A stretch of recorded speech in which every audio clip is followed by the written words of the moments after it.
จะยากเย็นเพียงใดเรายังมั่นคงสร้างสรรค์สังคมเพื่อความสุขที่ยั่งยืนตลอดไป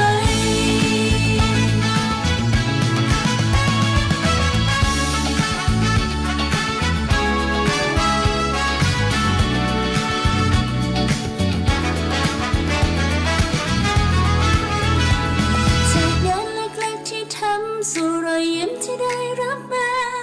คือพลังศรัทธาในเกียรติและศักดิ์ศรีพวกเราข้าราชการไทยรวมหัวใจรับใช้ประชาชน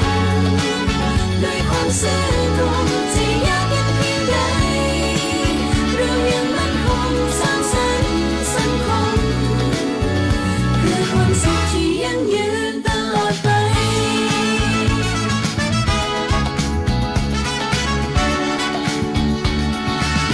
พวกเราข้าราชการไทยรวมหัวใจ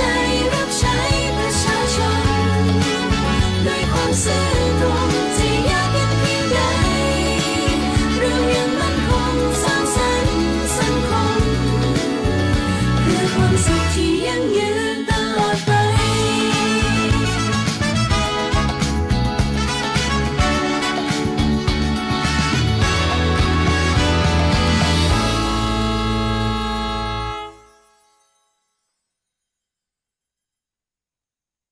สำนักงานคปภ.มีภารกิจหลักในการกำกับดูแลให้ธุรกิจประกันภัยดำเนินไปอย่างถูกต้องตามหลักธรรมาภิบาลส่งเสริมให้ประชาชนเข้าถึงระบบประกันภัยได้ในทุกมิติคุ้มครองสิทธิผู้ทำประกันภัยให้ได้รับความเป็นธรรมอย่างแท้จริงพร้อมอยู่เคียงข้างทุกคนในทุกช่วงเวลาของชีวิตทุกเรื่องประกันภัยโทรสายด่วนคปภ. 1186เว็บไซต์ oic.or.th Line Official @OIC Connect และสำนักงานคปภ.จังหวัดทั่วประเทศคปภ.คุ้มครองผู้ทำประกันภัยประกันภัยคุ้มครองคุณมาช่วยกันเฝ้าระวังไฟป่ามาผู้ก่อว่าภาคเหนือมีพื้นที่เผาซ้ำซากสูงถึง10 ล้านไร่กว่า 90% ของไฟป่ามาจากฝีมือมนุษย์ที่เผาเพื่อหาเห็ดของป่าและการเผาเศษซากพืชหลังการเก็บเกี่ยวบ่ว่าจะเป็นต่อสั่งข้าวโพดเลี้ยงสัตว์หรือนาข้าวฝุ่นควันจากการเผาคือ PM 2.5 ภัยเงียบติยะฮืออายุสั้นลงถึง1 ปีจากทั้งปอดอุดกันมะเร็งหัวใจล้มเหลวและสมองเสื่อมวร่วมใจคนไทยหยุดเผาคืนลมหายใจสะอาดให้ลูกหลานกับโครงการจัดยะนโยบายการเปลี่ยนแปลงการใช้ประโยชน์ที่ดินเพื่อบริหารจัดการ PM 2.5 สนับสนุนโดยวช.สำนักงานการวิจัยแห่งชาติช่วยกันรักษาบ้านสวนให้นาบ่ฮื้อไฟป่ามันเข้าขบวนยาวแต่เราเข้ามาทั้งอำเภออย่าประมาทอากาศร้อนฟ้าเปลี่ยนสีลมกระโชกแรงนั่นคือสัญญาณของพายุฤดูร้อนและอาจจะเกิดฟ้าผ่ามีลูกเห็บตกในบางพื้นที่ได้อีกเตรียมตัวให้พร้อมปลอดภัยไว้ก่อนเช็คหลังคาบ้านให้ดีปิดหน้าต่างให้สนิทงดใช้โทรศัพท์มือถือในที่โล่งแจ้งขณะเกิดฝนฟ้าคะนองเกษตรกรต้องป้องกันความเสียหายที่จะเกิดกับผลผลิตทางการเกษตรติดตามข่าวสารจากกรมอุตุนิยมวิทยาอย่างใกล้ชิดพายุมาเร็วไปเร็วแต่อันตรายกว่าที่คิดด้วยความห่วงใยจากองค์การบริหารส่วนจังหวัดแพร่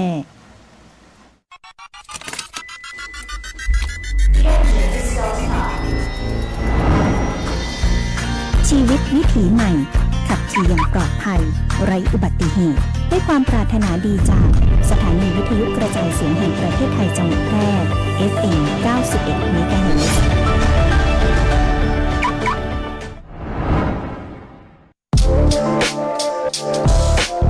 คุณกำลังฟังสวท.แพร่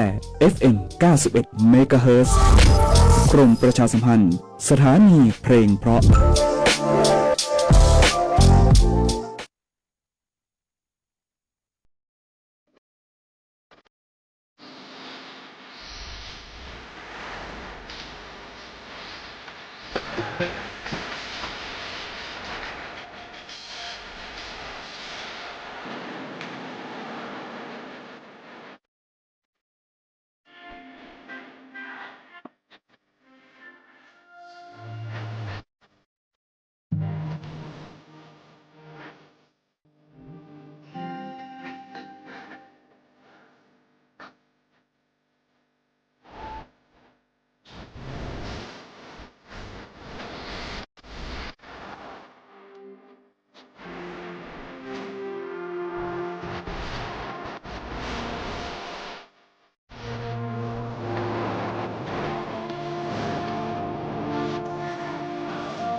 สวัสดีครับ สวัสดีคุณผู้ฟังทุกท่านเลยนะครับ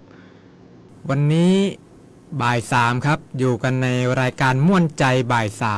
3พบกันทุกวันครับตั้งแต่เวลา 15 นาฬิกาจนถึงเวลา 16 นาฬิกาโดยประมาณครับทุกวันจันทร์ถึงศุกร์นะครับวันนี้อยู่กับผมครับอยู่กับดีเจปลั๊กพรชัยเอี่ยมนุ้ยนะครับวันนี้มาทำหน้าที่แทนดีเจปุ๋ยพิรุณพรแสงสร้อยนะครับเนื่องจากดีเจปุ๋ยไปติดภารกิจนะครับนอกสถานที่ก็วันนี้อยู่กันวันศุกร์สุดสัปดาห์แล้วนะครับวันที่6มีนาคม2569ครับผมก่อนอื่นเลยเรามีข้อมูลดีๆครับจากววนะครับ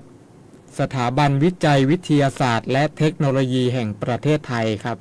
ก็เป็นข้อมูลเกี่ยวกับการรับมือกับฝุ่น PM 2.5 นะครับไปฟังข้อมูลกันสักครู่นะครับ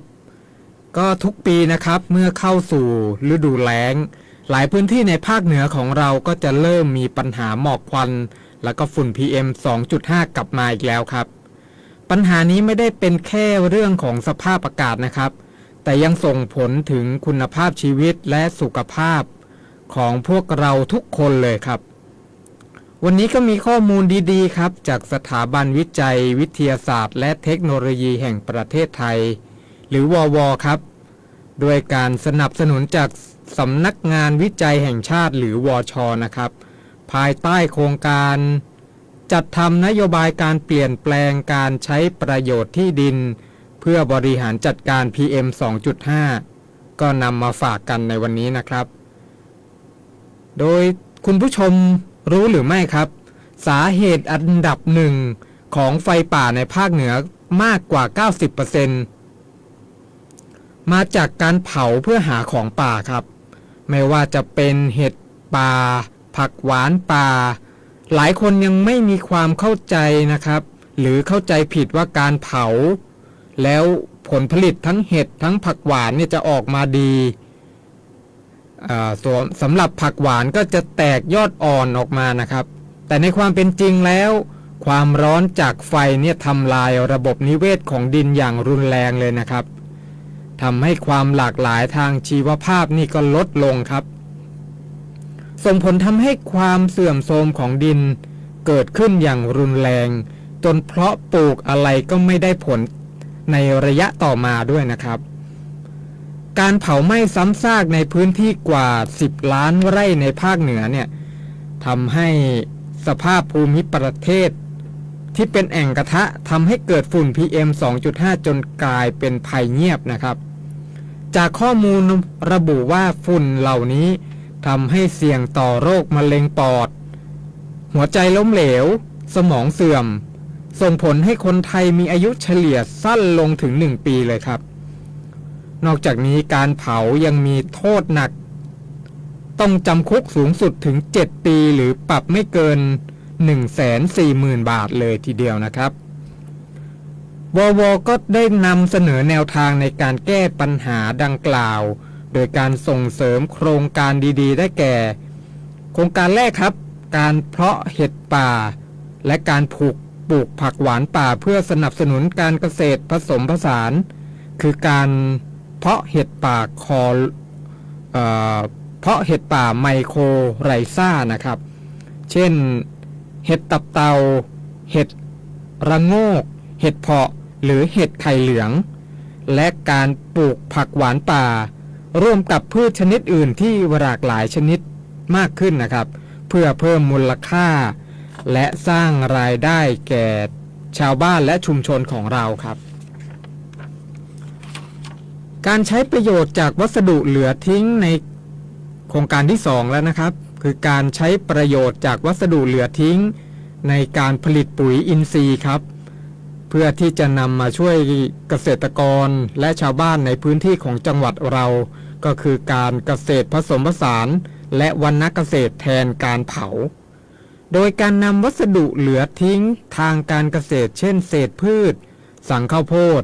ฟางข้าวและมูลสัตว์มานำเปลี่ยนเป็นรูปแบบด้วยการหมัก ให้กลายเป็นสารปรับสภาพดิน หรือเป็นปุ๋ยอินทรีย์ที่มีคุณภาพที่ดีครับดังนั้นแล้วหากมีการจัดการที่ดีปุ๋ยที่ได้ก็สามารถใช้เพิ่มความอุดมสมบูรณ์ของดินได้อย่างมีประสิทธิภาพและเป็นการจัดการขยะในครัวเรือนหรือขยะในชุมชนแล้วยังลดปัญหาการเผาทำให้พวกเราสามารถใช้ปุ๋ยอินทรีย์หรือปุ๋ยหมักเพื่อคืนธาตุอาหารสู่ดินได้เป็นอย่างดีเลยครับแถมยังลดต้นทุนค่าปุ๋ยเคมีได้อย่างมหาศาลพร้อมกับหันมาใช้วิธีเพาะเห็ดป่ากินได้ร่วมกับต้นไม้ด้วยนะครับและการปลูกผักหวานป่าอย่างถูกวิธีเนี่ยก็ไม่ต้องไปใช้ไฟในการกระตุ้นนอกจากจะช่วยลดฝุ่นแล้วยังสร้างรายได้หมุนเวียนตลอดทั้งปีให้ครัวเรือนเกษตรกรและชุมชนได้อย่างยั่งยืนเลยครับก็ขอเชิญชวนและก็สนับสนุนนะครับมาร่วมกันหยุดเผาปรับเปลี่ยนมาปลูกเห็ดป่าเพื่อสร้างรายได้และเปลี่ยนวัสดุเหลือทิ้งมาเป็นปุ๋ยเพื่อคืนชีวิตให้ดินและคืนลมหายใจที่สะอาดให้ลูกหลานของเรานะครับ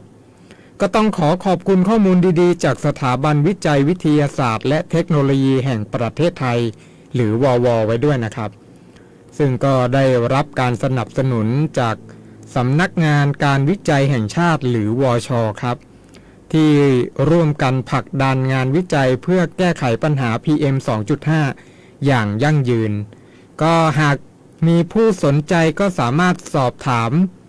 ไปได้ที่สถาบันวิจัยวิทยาศาสตร์และเทคโนโลยีแห่งประเทศไทยนะครับหมายเลขโทรศัพท์ 02-577-9000 ย้ำอีกครั้งนะครับหมายเลขโทรศัพท์ของสถาบันวิจัยวิทยาศาสตร์และเทคโนโลยีแห่งประเทศไทยหมายเลขโทรศัพท์ครับ 02-577-9000 ครับก็เป็นข้อมูลดีๆที่เรานำมาฝากกันในช่วงต้นของรายการนะครับก็ลืมแจ้งคุณผู้ชมไปนะครับสำหรับการรับฟังรับชมรายการในวันนี้ก็สามารถรับฟังได้ที่คลื่น91เมกะเฮิรตซ์ครับ FM สวทแพร่ของเราครับ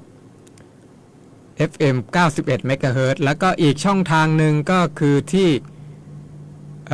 เว็บไซต์สวทแพร่นะครับก็จะเป็นวิทยุออนไลน์แล้วก็ยังมีอีกช่องทางหนึ่งครับทาง Facebook Live สวทจุดแพร่นะครับก็ในช่วงนี้ขออนุญาตคุณผู้ฟังไปพักรับฟังสิ่งที่น่าสนใจจากทางสถานีก่อนนะครับไปฟังเพลงกันอีกสักครู่แล้วเดี๋ยวกลับมาฟังข้อมูลเนื้อหาสาระต่างๆยังมีอีกเยอะเลยครับไปฟังเพลงกันก่อนครับ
ครอบคลุม กว้างไกลสื่อสารฉับไว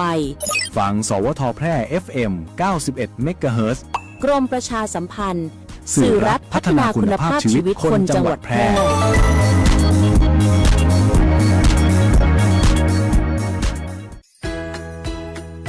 หากคุณอยากจะซื้อที่ดินพร้อมอาคารหรือห้องชุดปลูกสร้างอาคารหรือซื้อที่ดินพร้อมปลูกสร้างอาคารต่อเติมซ่อมแซมอาคารหรือจะกู้เพิ่มระยะเวลาในการผ่อนชำระไม่น้อยกว่า3ปีและไม่เกิน40ปีโดยอายุผู้กู้รวมกับระยะเวลาที่ขอกู้ต้องไม่เกิน70ปีอัตราดอกเบี้ยตามเงื่อนไขที่ธนาคารกำหนดสินเชื่อเพื่อที่อยู่อาศัยช่วยคุณได้สินเชื่อเพื่อที่อยู่อาศัยสินเชื่อสำหรับลูกค้าทั่วไปของธนาคารให้กู้ยืมเพื่อที่อยู่อาศัย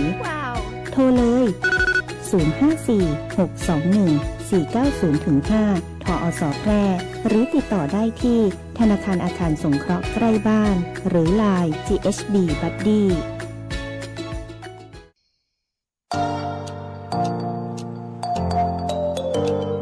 ถ้าคุณกำลังถามตัวเองว่าเรียนอะไรดีที่จบแล้วมีงานทำจริงเรียนอะไรที่ต่อยอดชีวิตได้ไกลกว่าห้องเรียนหยุดคิดไว้ตรงนี้เพราะคำตอบอยู่ที่วิทยาลัยอาชีวศึกษาแพร่ที่นี่เราไม่ได้สอนแค่ให้รู้แต่สอนให้ทำเป็นทำจริงและทำได้ในโลกอาชีพเปิดรับสมัครนักศึกษาใหม่ปีการศึกษา 2569 สำหรับผู้จบม.3 ม.6 และปวช.3 ครบทุกสายที่ตลาดต้องการ ทั้งการบัญชี การตลาด การจัดการสำนักงานดิจิทัล การจัดการโลจิสติกส์และซัพพลายเส้นคหกรรมศาสตร์ อาหารและโภชนาการ แฟชั่นสิ่งทอ ดิจิทัลกราฟิก วิจิตรศิลป์ การโรงแรม การท่องเที่ยว เทคโนโลยีธุรกิจดิจิทัล และเทคโนโลยีสารสนเทศ เรียนได้ตั้งแต่ปวช ปวส จนถึงระดับปริญญาตรี ระบบปกติและทวิภาคี เรียนไป ทำงานไป มีรายได้ระหว่างเรียน ที่สำคัญเรามีสถานประกอบการชั้นนำรองรับการฝึกจริง และมีทุนการศึกษาอีกมากมาย รอคุณอยู่ อยากมีอาชีพ อยากมีอนาคตที่จับต้องได้ เริ่มต้นวันนี้ที่วิทยาลัยอาชีวศึกษาแพร่ เตรียมชีวิตจริงให้พร้อมสู่โลกอาชีพ เรียนจริง ทำได้จริง มีงานรองรับ เพราะความสำเร็จที่ยิ่งใหญ่ เกิดขึ้นได้ที่วิทยาลัยอาชีวศึกษาแพร่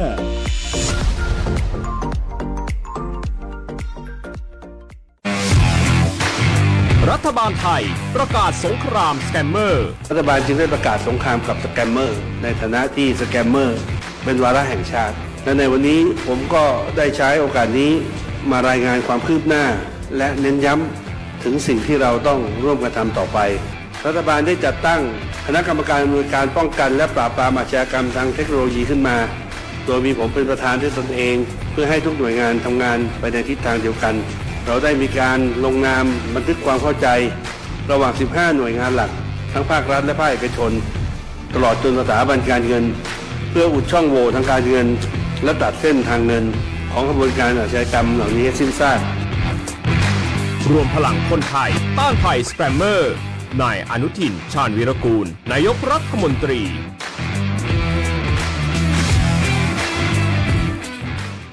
มาช่วยกันเฝ้าระวังไฟป่าไม้ ผู้ก่อว่าภาคเหนือมีพื้นที่เผาซ้ำซากสูงถึง10 ล้านไร่กว่า 90% ของไฟป่ามาจากฝีมือมนุษย์ตีเผาเพื่อหาเห็ดของป่าและการเผาเศษซากพืชหลังการเก็บเกี่ยวบอกว่าจะเป็นต่อสั่งข้าวโพดเลี้ยงสัตว์หรือนาข้าวฝุ่นควันจากการเผาคือ PM 2.5 ภัยเงียบติยะฮืออายุสั้นลงถึง1 ปี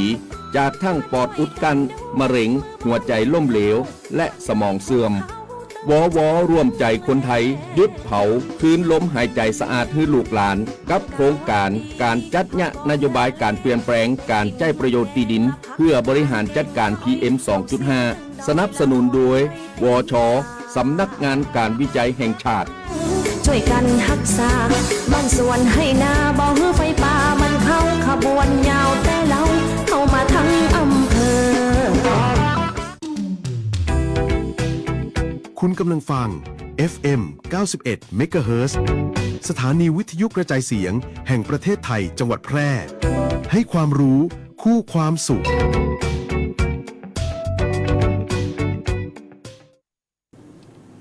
ก็กลับเข้ามาสู่รายการม่วนใจบ่ายสามนะครับแหมจะพูดชื่อรายการผิดอีกแล้วม่วนใจบ่ายสามนะครับยังรับใช้คุณผู้ฟังทางวิทยุและรับใช้คุณผู้ชมทางFacebook ไลฟ์สปท.จุดแพร่อยู่นะครับก็วันนี้สภาพอากาศของเรานี่ก็ถือว่าแสบจมูกยังแสบจมูกอยู่นะครับแสบหูแสบตาอยู่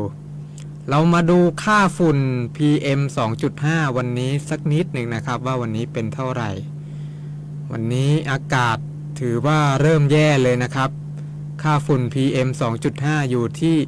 62ไมโครกรัมต่อลูกบาศก์เมตรนะครับต่อลูกบาศก์เมตรครับก็ถือว่าเป็นอากาศที่ไม่ดีเอาเสียเลยนะครับเป็นค่าอ้างอิงวันที่6มีนาคม2569ที่จุดวัดตำบลนาจักรอำเภอเมืองแพร่จังหวัดแพร่นะครับก็ข้อแนะนำครับก็ขอให้ประชาชนทั่วไปนะครับ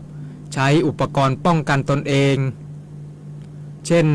หน้ากากป้องกันฝุ่น PM 2.5 ทุกครั้งที่ออกนอกอาคารนะครับจัดการจำกัดระยะเวลาในการทำกิจกรรมภายนอกสถานที่นะครับหรือการออกกำลังกายกลางแจ้งที่ใช้แรงมากๆนี่ก็ควรสังเกตอาการผิดปกติไว้ด้วยเช่นถ้ามีอาการไอหายใจลำบากระคายเคืองตานี่ก็ขอให้หยุดพักกิจกรรมดังกล่าวไว้ก่อนนะครับแล้วก็เข้าไปในสถานที่ปิดแล้วก็ถ้ามีเครื่องกรองฝุ่น PM 2.5 เครื่องกรองอากาศนี่ก็ขอให้เปิดไว้เลยนะครับเพื่อสุขภาพนะครับอันนี้เป็นสำหรับประชาชนทั่วไปนะครับและสำหรับที่เป็นประชาชนที่เป็นกลุ่มเสี่ยงนะครับทั้งผู้ที่เป็นโรคหอบหืดผู้ที่มีร่างกายมีโรคประจำตัวต่างๆนะครับก็ขอให้ใช้อุปกรณ์ป้องกันตนเองเช่นหน้ากากป้องกัน PM 2.5 ทุกครั้งที่ออกนอกอาคารเลี่ยงการทำกิจกรรมหรือการออกกำลังกายกลางแจ้งที่ใช้แรงมากๆนะครับให้ปฏิบัติตามคำแนะนำของแพทย์และถ้าหากมีอาการผิดปกติก็ต้องรีบไปพบแพทย์โดยด่วนเลยนะครับก็เป็นความปรารถนาดีครับจากสวท.แพร่ของเราแล้วก็ที่โรงพยาบาลแพร่ด้วยนะครับประชาชนก็พี่น้องสามารถเข้าไปดูค่าฝุ่น PM 2.5 นะครับก็ที่แอปพลิเคชัน Air 4 Thai ได้นะครับตรวจสอบก่อนออกจากบ้านออกจากอาคารต่างๆตรวจสอบก่อนเลยครับที่แอปพลิเคชัน Air 4 Thai ค่าฝุ่นเท่าไหร่เพื่อที่เราจะได้เตรียมหน้ากากป้องกันเอาไว้ทุกครั้งนะครับทำไมตอนนี้ถึงค่าอากาศไม่ค่อยดีนะครับเราไปดูอัตราการระบายอากาศในช่วงนี้ก่อนนะครับก็แนวโน้มการระบายอากาศครับเป็นข้อมูลแบบจำลองชี้ว่าอัตราการระบายอากาศในวันที่6ก็คือวันนี้นะครับจนถึงวันที่13มีนาคม69เนี่ยอัตราการระบายอากาศอยู่ในเกณฑ์ที่ไม่ดีครับประกอบกับลักษณะอากาศที่ปิดนะครับเนื่องจาก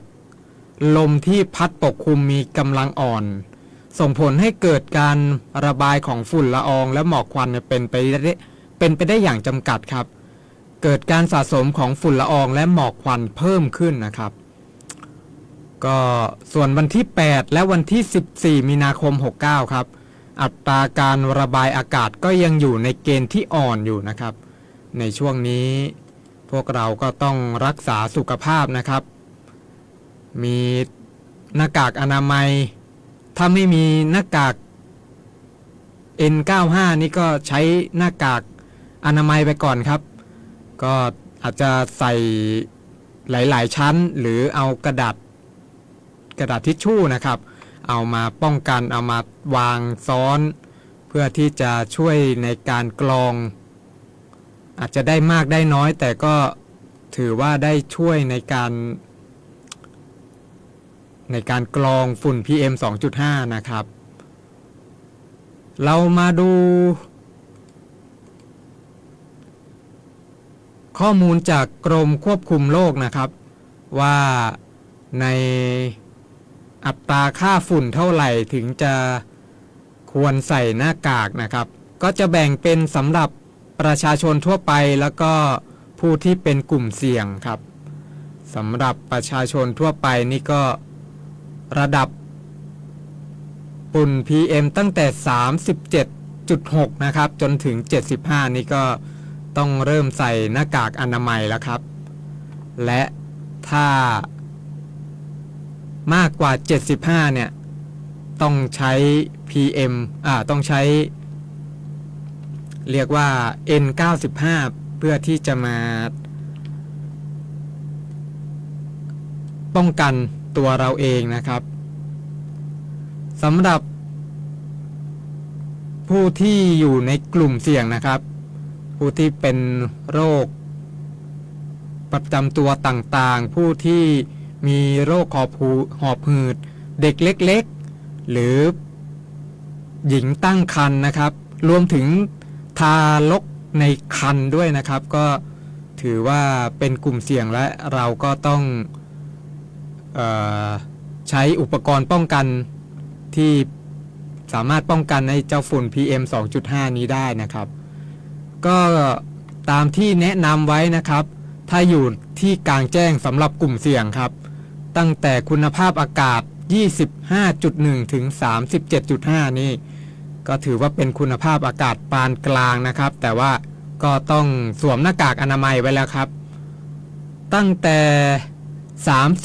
37.6 เป็นต้นไปเลยครับ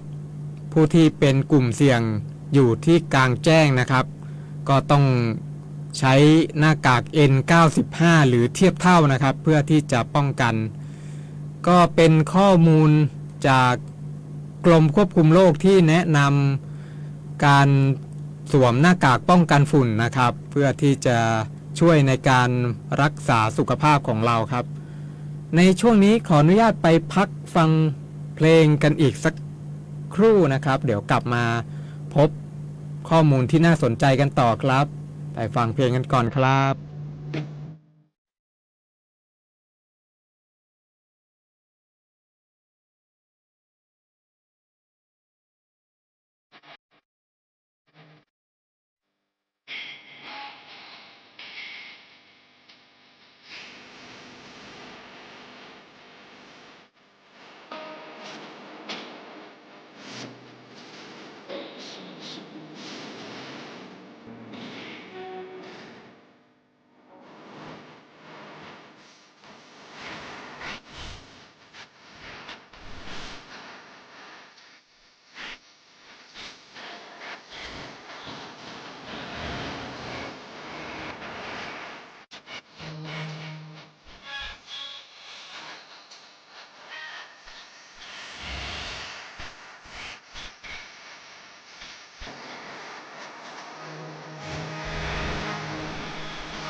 ก็กลับเข้ามาสู่ช่วงท้ายของรายการแล้วนะครับสำหรับวันนี้ก็มีข้อมูลดีๆจากโรงพยาบาลแพร่นะครับที่นำข้อมูลเกี่ยวกับการทำห้องปลอดฝุ่นเพื่อรับมือวิกฤต PM 2.5 มาฝากคุณผู้ฟังนะครับก็โรงพยาบาลแพร่ก็แนะนำข้อมูลใช้2หลักการสร้างห้องปลอดฝุ่นนะครับป้องกันฝุ่นจากภายนอกแล้วก็งดกิจกรรมก่อฝุ่นภายในบ้านนะครับก็คือต้องปิดช่องว่างรอยรั่วรอยอาคารและไม่จุดธูปไม่สูบบุหรี่แล้วก็ไม่เผาเศษวัชพืชนะครับลดการสะสมและกำจัดฝุ่นต่างๆนะครับก็โดยการหมั่นทำความสะอาดพื้นผิวหรือเลือกใช้เครื่องฟอกอากาศที่เหมาะสมกับบ้านก็คืออาจจะใช้เครื่องฟอกอากาศที่มีขนาดที่พอเหมาะกับพื้นที่ของบ้านของเรานะครับแล้วก็ระดับความปลอดภัยและประสิทธิภาพที่เราจะรับมือได้นะครับในรูปแบบของพื้นที่ลดฝุ่นได้ 5-10% ครับจากการปิดประตูหน้าต่างให้สนิทเพื่อที่จะลดการซึมผ่านของอากาศภายนอกนะครับก็จะอยู่ที่ประมาณ 5-10% ที่เราป้องกันได้นะครับหรืออาจจะใช้รูปแบบของเครื่องฟอกอากาศร่วมกับการปิดห้องให้สนิทครับวิธีนี้ก็จะลดฝุ่นได้ 50-70% เลยครับและอีกวิธีหนึ่งซึ่งก็เป็นวิธีที่ดีที่สุดนะครับก็คือใช้ระบบแรงดันบวกร่วมกับการมีแผ่นกรองอากาศประสิทธิภาพสูงครับใช้วิธีนี้ก็อาจจะมีความซับซ้อนขึ้นมาอีกนิดนึงแต่ก็เป็นการลดฝุ่นได้ถึง 80-100% เลยนะครับก็เพื่อครอบครัวของเราครับเพื่อเด็กผู้สูงอายุหญิงมีครรภ์และผู้มีโรคประจำตัวเช่นหอบหืดหัวใจโรคหลอดเลือดโรคระบบทางเดินหายใจนะครับวิธีนี้ก็จะเป็นอีกวิธีหนึ่งครับที่จะช่วยให้เราได้ลดพิษภัยอันร้ายแรงของเจ้าฝุ่น PM 2.5 นี้ไปได้นะครับก็ขอขอบคุณข้อมูลดีๆจากโรงพยาบาลแพร่นะครับนอกจากนี้นะครับโรงพยาบาลแพร่ตอนนี้ก็มีคลินิกมลพิษนะครับเพื่อที่จะเป็นตัวช่วยในการรักษาสุขภาพให้กับพี่น้องประชาชนชาวจังหวัดแพร่นะครับผู้ที่มี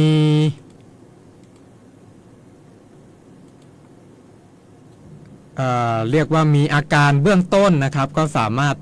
ติดต่อไปที่คลินิกมลพิษได้นะครับเป็นคลินิกมลพิษออนไลน์นะครับสามารถเข้าไปที่ www.pollutionclinic.com ครับก็สามารถเข้าไปแล้วก็กรอกรายละเอียดของเราแล้วก็จะมีการแจ้งข้อมูลต่างๆให้เราได้เป็นข้อมูลเบื้องต้นนะครับว่าอาการของเราอยู่ในระดับไหนก็เป็นการประเมินตนเองจากการสัมผัส PM 2.5 ครับเมื่อทราบผลที่ประเมินได้ทราบผลประเมินเบื้องต้นได้ทันทีแล้วก็ได้รับคำปรึกษาจากแพทย์เจ้าหน้าที่ได้ทันท่วงทีด้วยนะครับนอกจากนี้ก็ได้รับความรู้และวิธีการป้องกันฝุ่น PM 2.5 มีการเฝ้าระวังสุขภาพของตนเองจาก PM 2.5 ในระยะยาวลดความรุนแรงจนต้องเข้ารับการรักษาในโรงพยาบาลนะครับก็เป็นอีกรูปแบบหนึ่งนะครับเป็นรูปแบบออนไลน์พี่น้องประชาชนก็สามารถเข้าไปตรวจวัดเบื้องต้นได้นะครับนอกจากนี้นะครับที่โรงพยาบาลแพร่ก็จะมีการทำคลินิกลดฝุ่นนะครับ มีการให้ความรู้ข้อมูลต่างๆให้พี่น้องประชาชนนะครับโดยกลุ่มงานอาชีวเวชกรรมครับก็ให้ความรู้และแจกหน้ากากอนามัยสู้ภัย PM 2.5 นะครับด้วยสถานการณ์ค่าฝุ่นละอองขนาดเล็กที่จังหวัดแพร่ของเราประสบในช่วงนี้มันก็มีค่าที่พุ่งสูงขึ้นอย่างต่อเนื่องนะครับก็ส่งผลกระทบต่อระบบทางเดินหายใจของพี่น้องประชาชนโดยเฉพาะกลุ่มเสี่ยงผู้สูงอายุผู้ป่วยโรคระบบทางเดินหายใจและผู้ป่วยโรคเรื้อรังต่างๆครับเมื่อวันที่ 4 มีนาคม 2569 เนี่ยนะครับทางโรงพยาบาลแพร่โดยกลุ่มอาชีวเวชกรรมครับได้จัดกิจกรรมรณรงค์เชิงรุกเพื่อที่จะ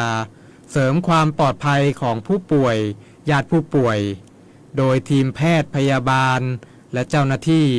ก็ลงพื้นที่จุดพักคอยตามแผนกต่างๆภายในโรงพยาบาลครับให้ความรู้เชิงรุกบรรยายให้ความรู้เกี่ยวกับอันตรายของฝุ่น PM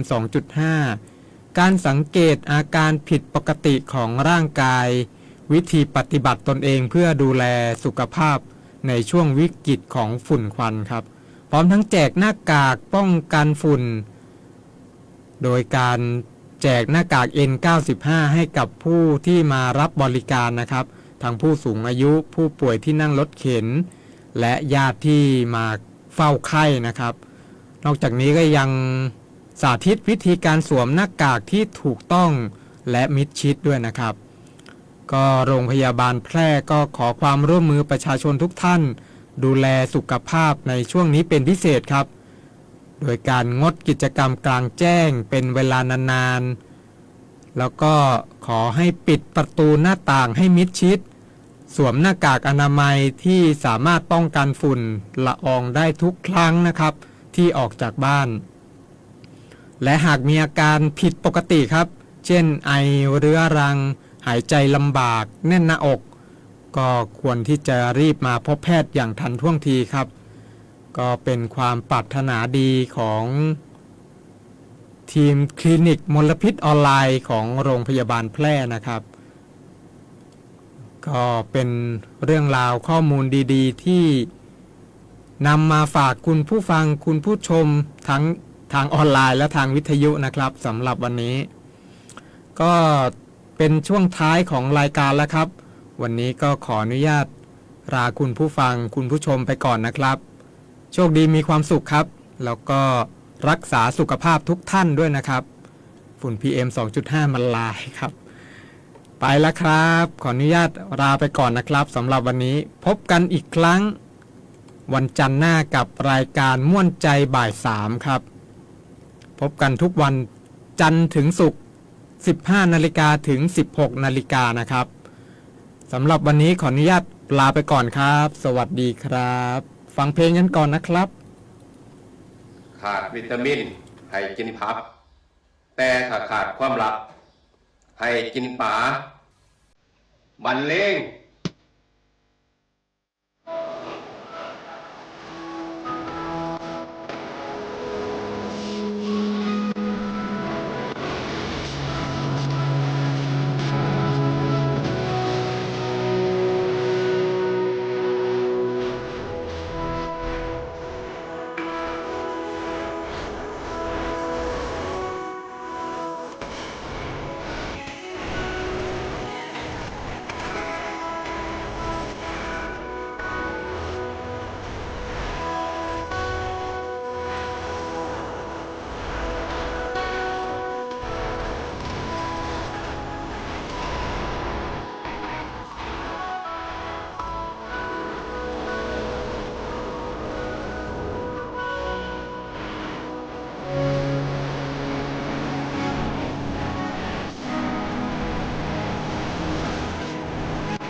ถานีวิทยุกระจายเสียงแห่งประเทศไทยและเครือข่ายทั่วประเทศเสนอข่าวต้นชั่วโมงรู้เร็วรู้จริงเกาะติดทุกสถานการณ์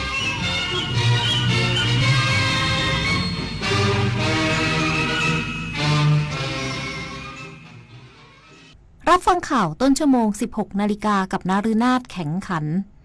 สถานเอกอัครราชทูตณกรุงเทลอาวีฟแจ้งชาวไทยในอิสราเอลให้ปฏิบัติตามคำแนะนำอย่างเคร่งครัดเพื่อความปลอดภัยอีกสักครู่กลับมาติดตามรายละเอียดค่ะถนนดนตรีไลฟ์เดือนมีนาคมใช่เลยขอให้เหมือนเดิมกับรักปอนตอน3พี่น้องบนเวทีเดียวกันไทยธนาวุฒิกบไมโครอินบูโดกันวันศุกร์ที่ 27 มีนาคม 2569 เวลา 18 นาฬิกาณห้องออดิทอเรียมถนนวิภาวดีรังสิตกรุงเทพมหานครติดต่อเข้าชมโดยไม่เสียค่าใช้จ่ายได้ที่ Facebook ถนนดนตรีเรายังเป็นนักเดินทาง